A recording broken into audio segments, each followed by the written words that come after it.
Un millionnaire attache un cheval dans une forêt pour qu'il soit dévoré par un jaguar. Mais quelque chose d'inattendu s'est produit. En ce matin humide de janvier, le ciel était encore lourd de la pluie de la nuit précédente.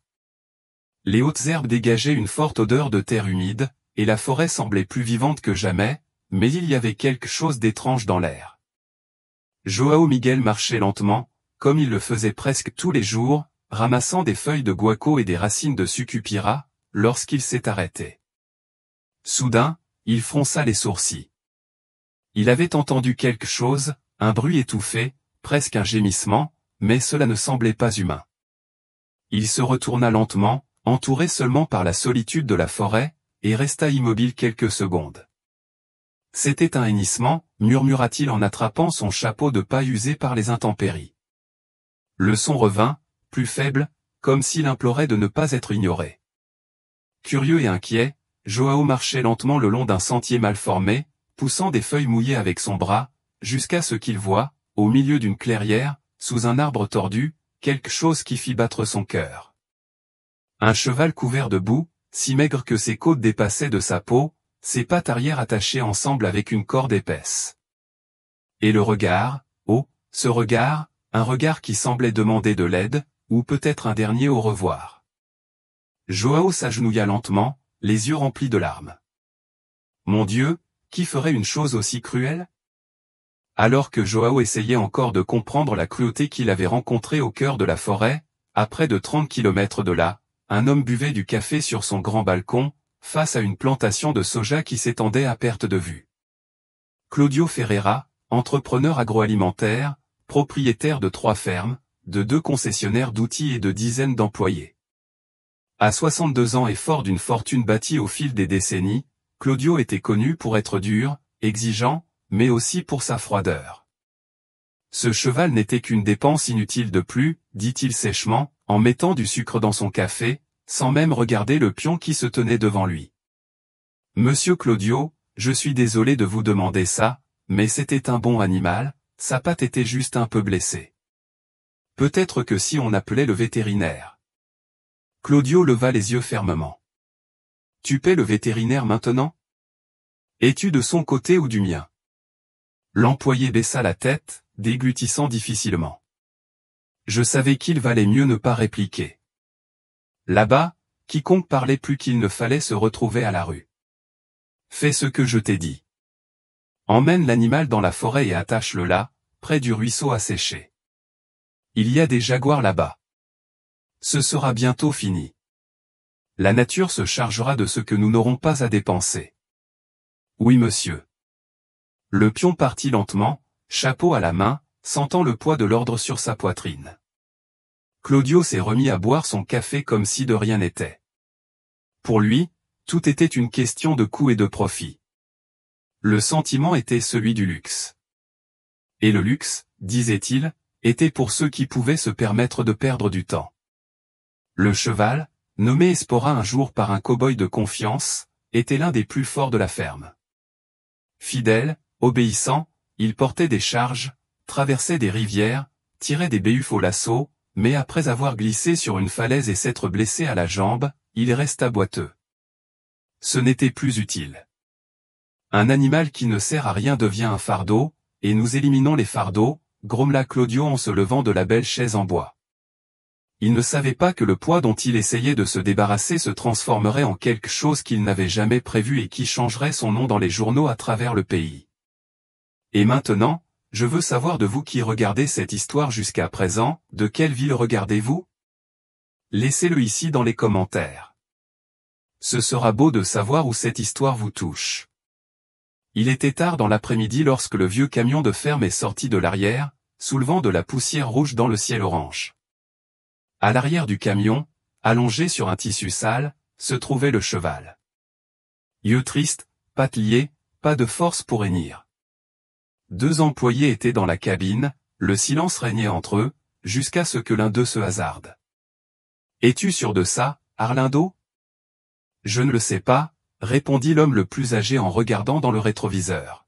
« Mais qui va tenir tête au patron? On pourrait le laisser en liberté dans le pâturage du voisin, suggéra l'autre, le plus jeune. Et le lendemain, après avoir été viré, Claudio découvre tout. Ce type est un serpent. Mieux vaut faire ce qu'il vous a dit de faire immédiatement.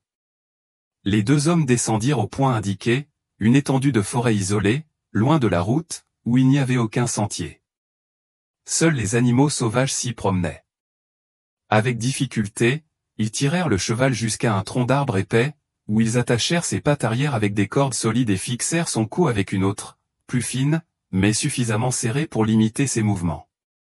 Le cheval qui s'appelait auparavant Espora a à peine réagi. J'étais faible, j'avais faim, soif et je souffrais. Seul un léger tremblement dans son corps révélait qu'il était encore en vie. Arlindo s'agenouilla un instant. « Pardonne-moi, mon animal. Ce n'est pas ce que je voulais pour toi. J'avais un cheval quand j'étais enfant. Je sais ce que c'est que d'aimer un animal. Mais nous sommes pauvres et les pauvres doivent obéir. » Le plus jeune détourna le visage, essayant de cacher ses larmes. Ils retournèrent au camion en silence. Le bruit du moteur résonna dans la forêt jusqu'à disparaître, et le cheval resta seul là, tandis que la nuit tombait, apportant le froid de la forêt et l'odeur des prédateurs dans l'air. Ce matin-là, les jaguars qui parcouraient la vallée ne s'approchèrent pas, mais les vautours commencèrent à tourner au-dessus, sentant la faiblesse d'un corps qui était sur le point d'abandonner. Mais il n'a pas abandonné. Le lendemain matin, lorsque le soleil perça les nuages et alluma la cheminée, les yeux du cheval étaient encore ouverts, faibles mais vivants, attendant. Les jours suivants furent les plus longs de la vie de cet animal. Le soleil brûlait pendant la journée et punissait la peau meurtrie du cheval, tandis que les nuits étaient froides, humides et pleines de bruit qui ne faisaient qu'accroître la peur. Le temps s'écoulait différemment là-bas, lent, lourd, comme si l'horloge s'était arrêtée juste pour augmenter la souffrance. Sans nourriture, il léchait les feuilles basses. Quand il pleuvait, il tournait lentement la tête pour essayer de boire les gouttes qui coulaient sur le tronc de l'arbre. La patte blessée était déjà enflée, infectée, et la corde qui liait son cou commençait à briser la peau. Il n'y avait aucun bruit provenant des gens à proximité, juste le chant des oiseaux au loin et le battement des ailes des vautours qui se rapprochaient de plus en plus. Les yeux du cheval étaient déjà ternes, comme si, petit à petit, la vie s'éteignait. Mais il y avait encore là une lueur discrète, comme si, même sans comprendre, ils attendaient que quelque chose ou quelqu'un n'apparaisse. Dans la petite ville voisine, João Miguel passait ses journées à prendre soin des plantes médicinales qu'il récoltait pour les vendre au marché. Un homme simple, veuf, vivait seul avec sa mule, sa seule fidèle compagne depuis le départ de sa femme il y a plus de 10 ans. Le matin du 4e jour, João est parti tôt avec un sac en cuir et une machette attachée à la taille. « S'il pleut, je reviendrai tôt, Lurdina, dit la mule en riant doucement. Gardez un œil sur la porte, d'accord ? Il marchait à travers la forêt à pas lents, observant le sol, à la recherche de racines spécifiques, mais soudain il s'arrêta. Le vent lui apportait une forte odeur, un mélange d'excréments, de sang séché et de bois mouillé. Qu'est-ce que c'est que ce bordel ? Il avança de quelques mètres et entendit alors un faible bruit, un soupir. C'est lorsqu'il atteignit la clairière et là, au milieu des bois, qu'il vit la scène qui lui coupa le cœur. Le cheval était presque sans vie, attaché, la tête baissée, la peau meurtrie et les yeux demandant de l'aide. John laissa tomber le sac sur le sol et courut vers lui. Calme-toi, petit animal. Je suis là, je suis là. Il s'agenouilla à côté de lui, posa sa main sur le cou de l'animal et le sentit. Il y avait encore de la chaleur, il y avait encore de la vie. Qui est le salaud qui t'a fait ça, mon fils ? Le cheval a essayé de lever la tête, mais n'a pas pu. Calme-toi, je te sortirai d'ici, même si je dois te porter sur mon dos. Les larmes aux yeux, João coupa lentement les cordes. À chaque nœud défait, il semblait libérer un morceau de la douleur que le cheval portait. Il savait que ce serait difficile. Il n'y avait pas de camion, pas de vétérinaire, pas d'argent. Mais là, à ce moment-là, une chose était sûre, il n'allait pas laisser cet animal mourir seul. Si cette histoire vous a touché jusqu'à présent, laissez votre like dès maintenant. Cela nous aide à atteindre plus de personnes et à diffuser ce message de compassion. Merci du fond du cœur. John resta agenouillé à côté du cheval pendant plusieurs minutes. Je pouvais sentir la pourriture se mélanger à la sueur de l'animal. Sa respiration était faible, mais elle était là. Tu es fort, tu sais? J'ai vu de bons animaux tomber pour bien moins, murmura-t-il en caressant le cou sale de l'animal.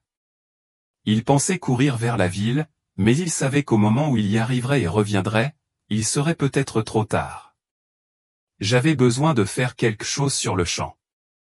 Je vais te sortir d'ici, même si je dois te tirer par les ongles. Il prit sa machette et coupa quelques branches épaisses, puis d'autres plus fines. En moins d'une heure, il avait improvisé une structure semblable à une civière, en reliant les pièces entre elles avec des vignes. Ce n'était pas joli, mais il fallait que ça marche.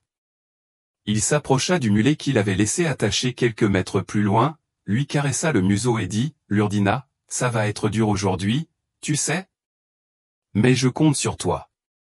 Très prudemment, John tira le cheval par-dessus la structure de la branche. L'animal gémit doucement, mais ne résista pas. Il était si faible qu'il n'a même pas essayé de s'enfuir. Il attacha le cadre à la selle du mulet et commença à tirer. Chaque mètre était un effort.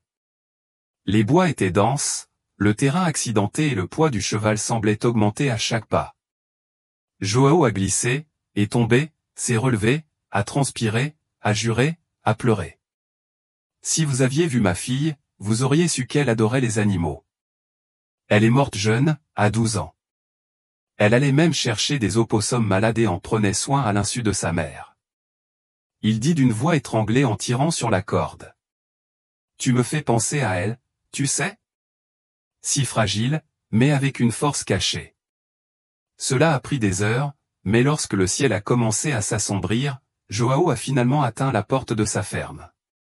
Il était épuisé, sa chemise déchirée et ses mains pleines de callosité.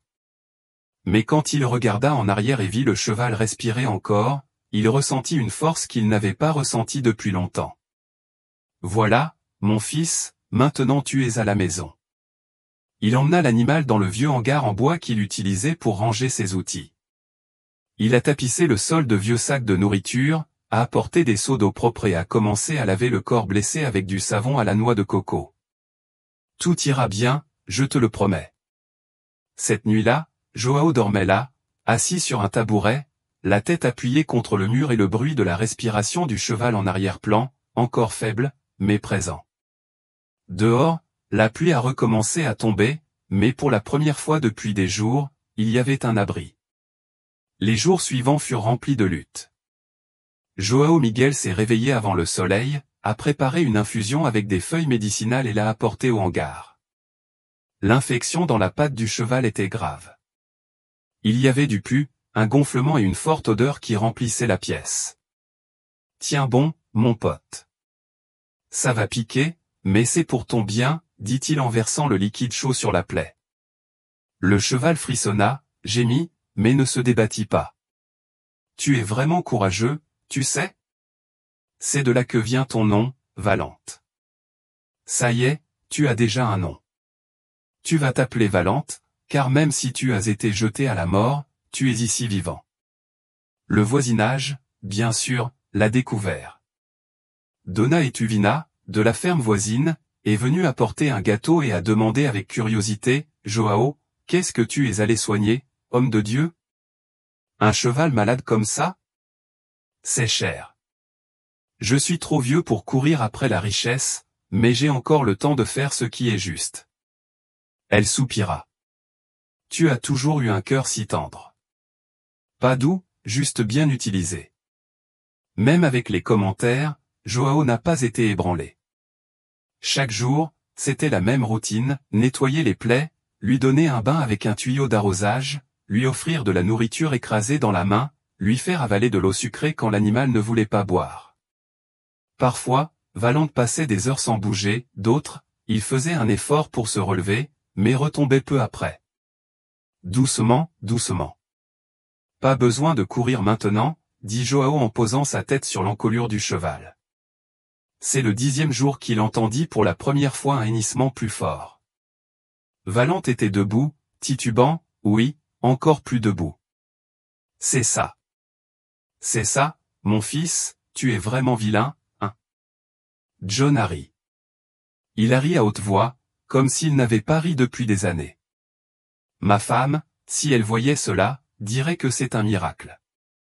Et c'était peut-être vrai, car petit à petit Valente commença à marcher d'abord à l'intérieur du hangar, puis dans la cour et, ensuite, le long du chemin de terre à l'arrière de la ferme. Joao suivit attentivement.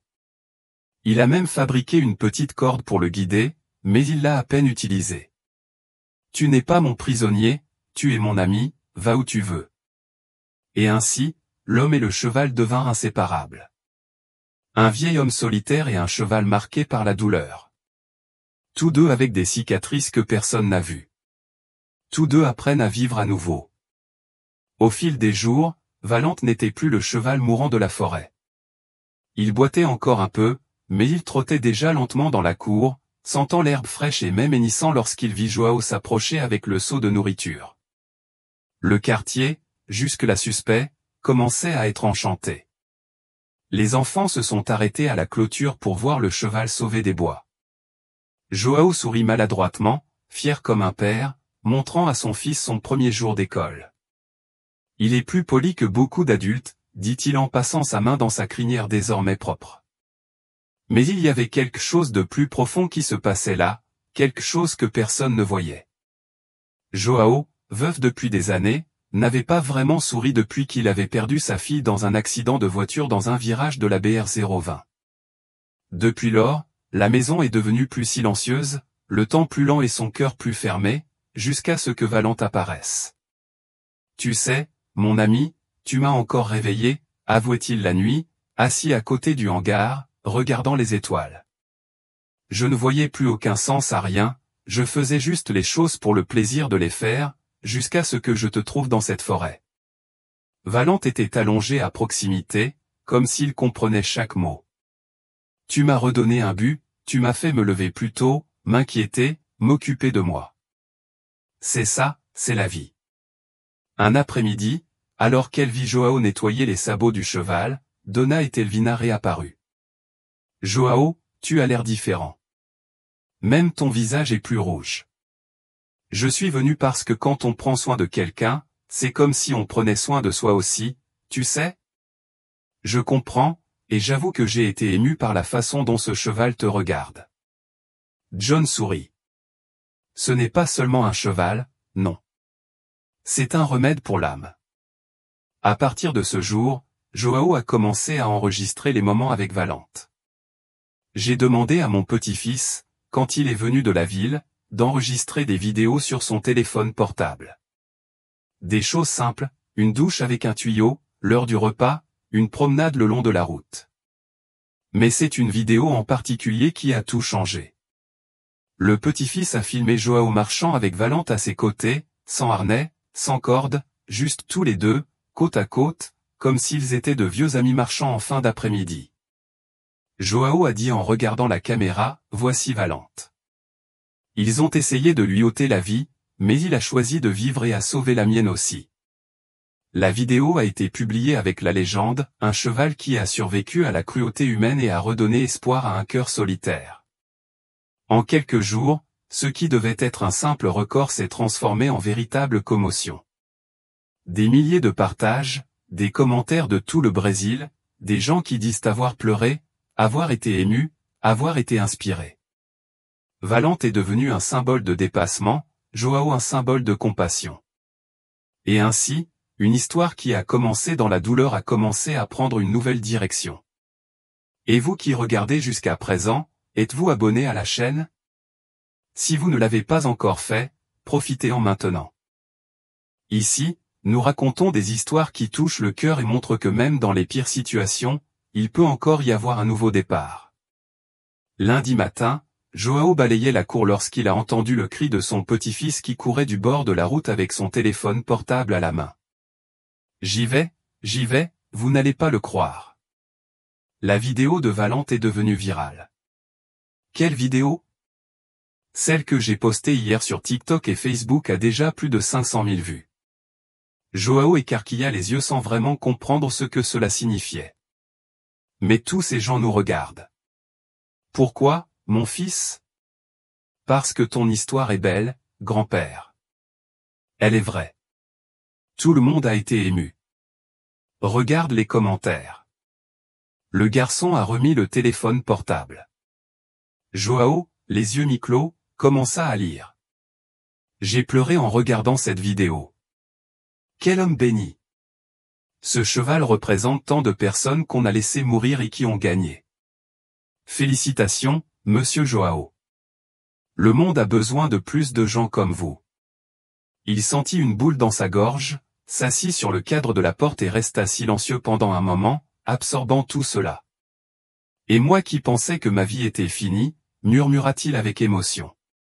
Le même jour, les journalistes ont commencé à envoyer des messages. Un journaliste de Guagna est arrivé avec une équipe et a réalisé une interview simple, montrant Joao et Valente dans la cour, sous le manguier. « Comment as-tu trouvé le cheval » a demandé le journaliste. Était-ce Dieu? Il n'y a pas d'autre explication. J'allais ailleurs ce jour-là, mais quelque chose m'a poussé à me diriger vers les bois et il était là, attaché, jeté, comme s'il ne valait rien. Et aujourd'hui, Joao regardait Valente, qui paissait en arrière-plan, calme. Aujourd'hui, il vaut plus que beaucoup de gens avec de beaux noms sur le marché. L'histoire a été diffusée cette semaine-là et c'est laquelle a vraiment explosé. Les programmes télévisés de tout le Brésil ont commencé à parler du cheval guerrier et de l'homme au cœur géant. Les influenceurs ont partagé, les ONG se sont exprimés, les artistes ont commenté, Valente est devenu un symbole de résistance, Joao est devenu un symbole de gentillesse. Les répercussions ont pris une telle ampleur qu'elles ont atteint des endroits où personne ne s'attendait. Dans le salon d'une maison en béton et en verre, avec la climatisation glaciale et du café importé sur la table, Claudio Ferreira regardait le reportage avec un visage sérieux. « Quelle est cette histoire » demanda-t-il avec colère à l'un des employés.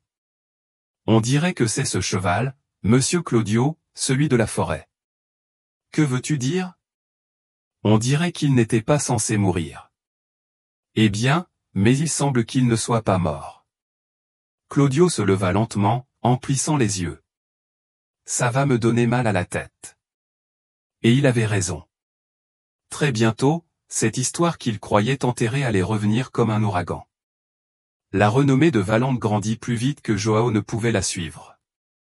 Mais parallèlement aux éloges, des questions ont commencé à surgir. D'où vient ce cheval? Qui lui a fait ça? Qui a eu le courage d'attacher un animal comme ça? Au milieu de la forêt? Il n'a pas fallu longtemps à quelqu'un pour relier les points. Un ancien employé de la ferme de Claudio, récemment parti suite à un désaccord, a envoyé un message anonyme à une ONG de protection des animaux. Dans le corps du message, une seule phrase, le cheval Valente a été abandonné à l'agonie sur ordre de monsieur Claudio Ferreira de la ferme Ouro Verde. Il y a des témoins, poursuivez-le. La plainte est parvenue au parquet de la ville. Une semaine plus tard, 2 véhicules de la police environnementale, accompagnés d'un inspecteur d'État, ont frappé à la porte principale de la ferme Ouro Verde. Monsieur Claudio Ferreira, nous avons un mandat de constatation de maltraitance animale. Vous devez accompagner l'inspection. Claudio a failli s'étouffer avec son café. C'est absurde. C'est de la diffamation, a-t-il crié, mais les agents sont entrés, ont fouillé l'écurie, ont recueilli des images des caméras et ont parlé aux ouvriers. La pression a brisé le silence. J'ai juste suivi les ordres, avoua Arlindo la tête baissée. Nous avons emmené le cheval dans les bois, mais j'étais contre. Je le jure devant Dieu. Le témoignage a été enregistré. La nouvelle s'est répandue comme une traînée de poudre. Claudio, qui jusque-là était respecté ou craint dans la région, devient la cible d'une révolte. Il a perdu des contrats, vu des partenaires commerciaux couper les ponts et a dû désactiver le profil de la ferme sur les réseaux sociaux à cause des commentaires. Lâche. Quiconque maltraite les animaux est capable de tout. Justice pour Valente.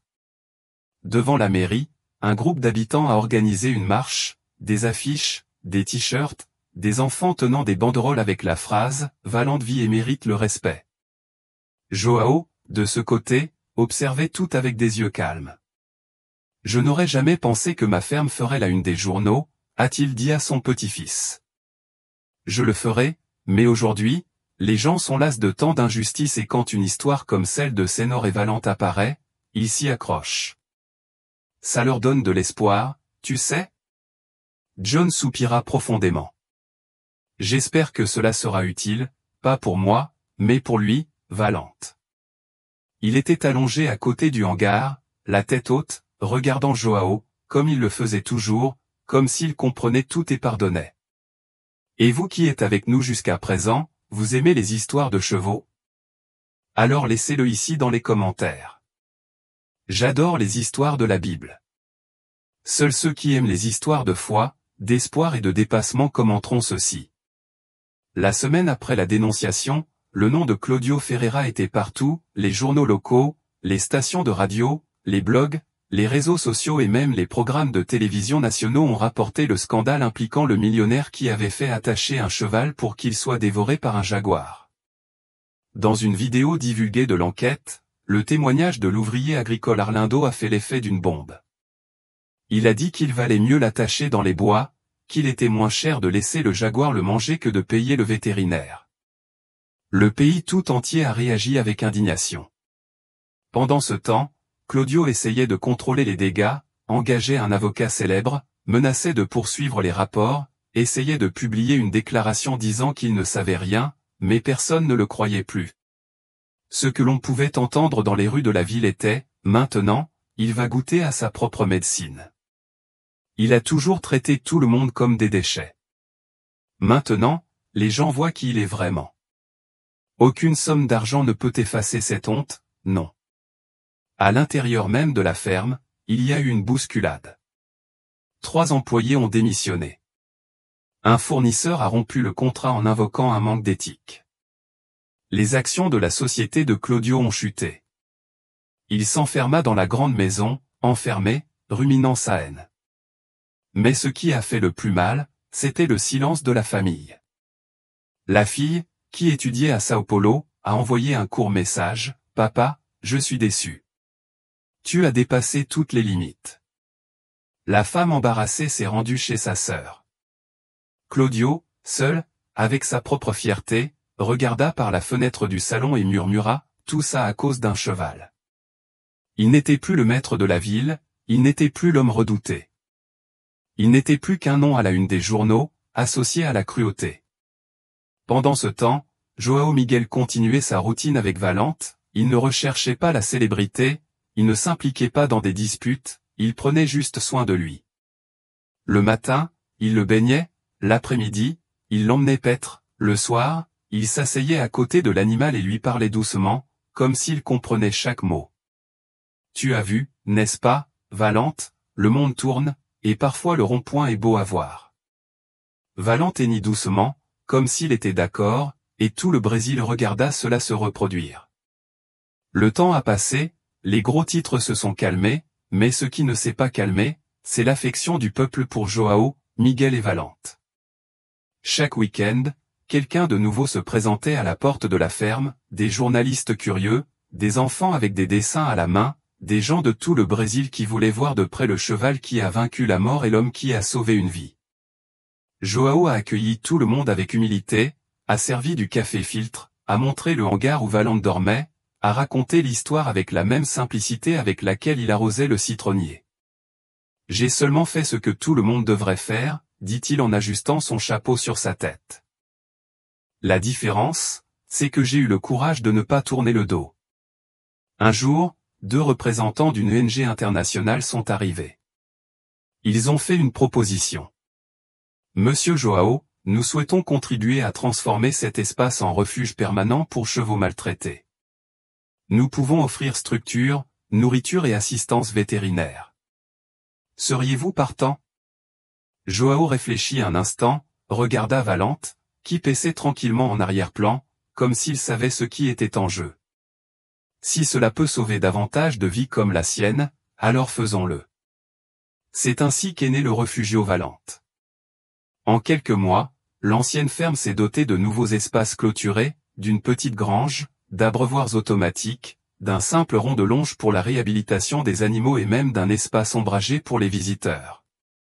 Et il y avait Valente, debout comme un hôte silencieux, toujours proche de Joao, accompagnant chaque nouvel arrivant avec la tranquillité de quelqu'un qui a déjà vécu le pire et survécu.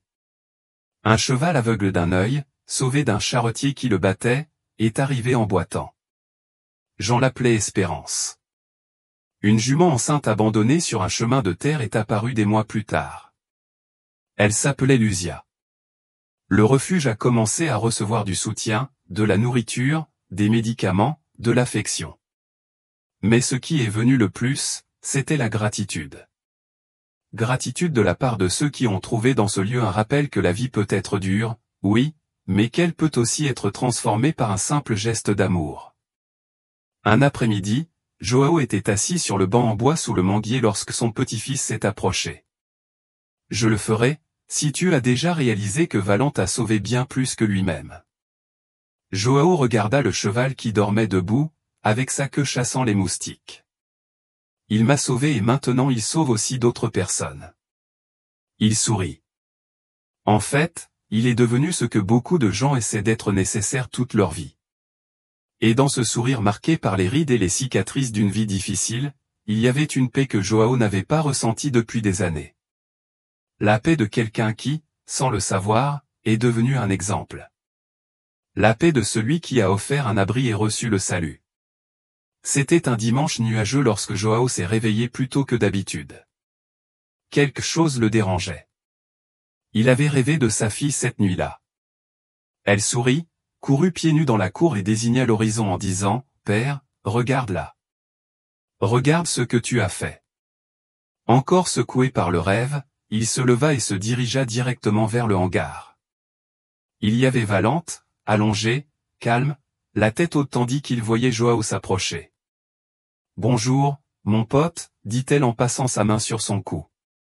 Tu ne sais pas à quel point tu as changé ma vie. » John prit un tabouret, s'assit à côté du cheval, comme il le faisait toujours, et commença à parler.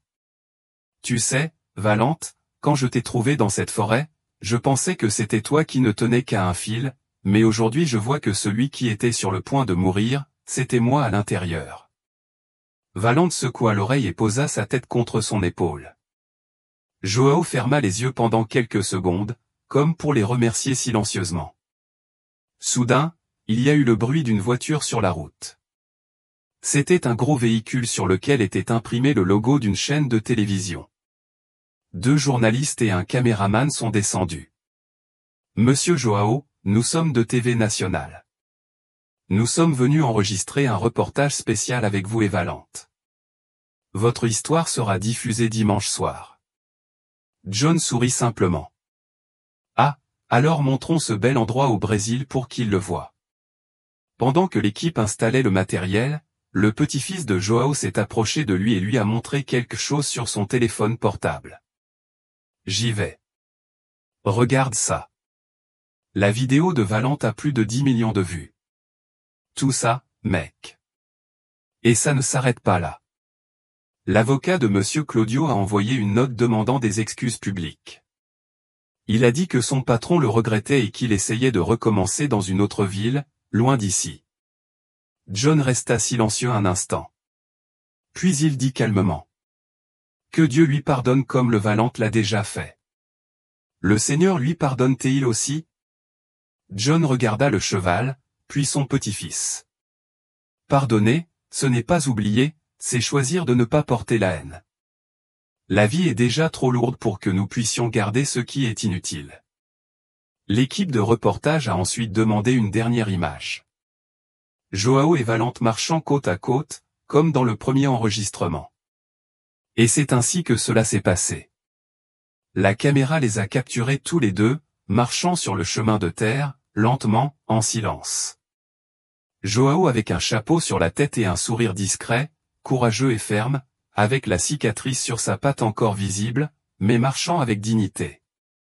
Dans la narration de l'histoire diffusée ce soir-là, le présentateur a déclaré, dans des moments aussi difficiles, une histoire comme celle-ci nous rappelle que la compassion, le courage et les nouveaux départs existent toujours, et que même un cheval jeté à mort peut apprendre à tout le Brésil à mieux vivre, et c'est vraiment le cas. Dans la petite ville de l'intérieur de Goiás, où tout a commencé, il y a maintenant un panneau en bois sur le bord de la route. Refugio Valente, ici personne n'est jetable.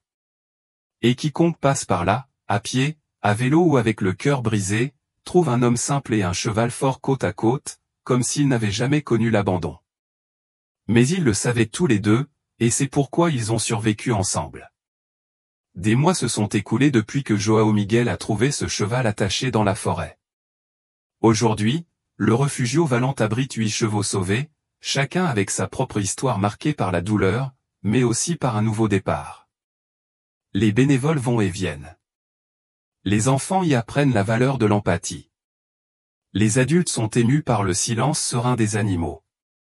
Et João, eh bien, João continue, en plantant des choux, en racontant des histoires, en s'occupant de la courée, bien sûr, de Valente, qui court maintenant librement, avec une crinière propre, une étincelle dans les yeux et une âme libre. Un après-midi, assis sous le manguier, João a dit quelque chose qui a été enregistré dans l'un des rapports. Nous vivons en pensant qu'il est trop tard, mais parfois Dieu envoie un cheval brisé juste pour montrer qu'il est encore temps d'aimer et d'être aimé. Cette histoire ne parle pas de célébrité, ni de justice, mais de ce qui transforme réellement. La gentillesse sans intérêt, l'amour sans mesure, le pardon sans exigence. Et si vous êtes arrivé jusqu'ici, c'est parce que quelque chose dans cette histoire vous a touché. Maintenant, nous voulons avoir de vos nouvelles. Que as-tu pensé de cette histoire? Laissez votre avis honnête ici dans les commentaires. Nous lisons tout avec beaucoup d'attention. Si cette histoire vous a touché, laissez un like. Cela permet à la chaîne d'atteindre plus de personnes et de diffuser ce genre de messages dont le monde a tant besoin. Abonnez-vous pour ne manquer aucune histoire à venir. Ici, nous croyons que même les cœurs les plus blessés peuvent s'épanouir à nouveau. Et si vous connaissez quelqu'un qui aime les animaux, qui croit au nouveau départ ou qui a besoin d'un mot d'espoir, partagez cette vidéo avec lui dès maintenant. Cela pourrait être le petit coup de pouce dont elle a besoin pour continuer. Et n'oubliez pas, cliquez sur l'histoire suivante qui apparaît à l'écran, d'accord? Aussi excitant que celui-ci. Je t'attendrai là-bas. On se retrouve dans la prochaine histoire. Que Dieu soit avec toi.